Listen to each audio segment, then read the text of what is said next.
Hey church, coming to you from my front porch today, little studio out here. Just got back from a trail run and a strange thing happened. I was running along and stopped for a second and I got ready to go and the middle toe of my right foot just started throbbing. I was like, thought it was, if it was broken, jammed, what was going on. Ended up taking my shoe off, taking a look at it, and a blood vessel had busted there, just randomly out of the blue. I got my shoe back on, started making my way back along the trail.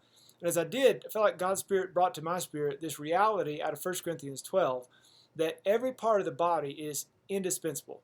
Every part of the body matters. And you don't pay attention to a toe while you're just running along until it hurts, until it's in pain.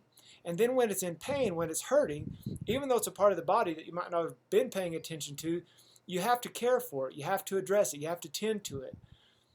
What I believe right now, that the application for me is right now as a pastor, is that there are a lot of the members of our body at Grace Chapel that are hurting. They're in pain. And I've heard that this week. I've heard from all different viewpoints, different vantage points across the spectrum regarding regathering, whether we should regather, how we should regather, all of those things. And the thing that has come to my mind is a lot of the, whether it's frustration or concern, however it's expressed outwardly, a lot of it is a result of pain at the core. This I don't know, it's this building sense of confusion over what's going to happen, over what should be happening.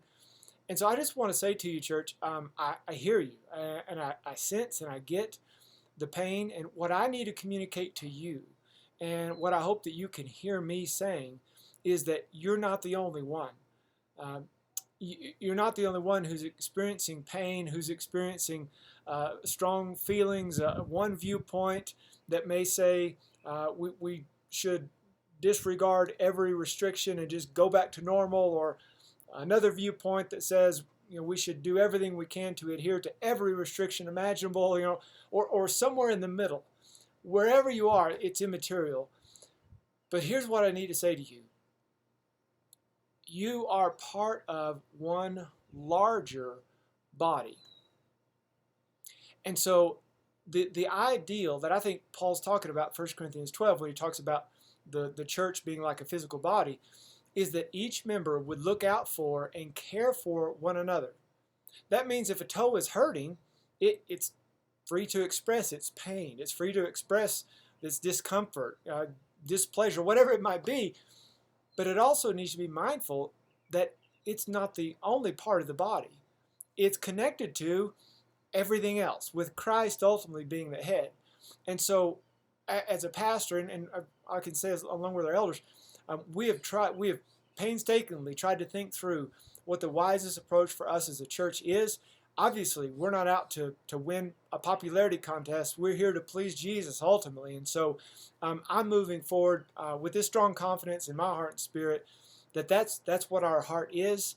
And we are one body together. So I just want to say to you, keep in mind as we regather, I've said it in written form and now just say it verbally and visually, that it's likely to be the case that you're not going to agree with every decision that's made. And that's okay, but you're still part of us. You're still part of the larger body of Grace Chapel, and we are committed through this season to find unity, not in the externals, not in abidance to or disregard for any kind of man-made restrictions. We are going to find unity in the person of Jesus. And so as one body, as you as a member of one larger body, let's be that church together. Whether you are going to be with us online or in person this Sunday, I cannot wait to see you as a part of our body. Thank you, church.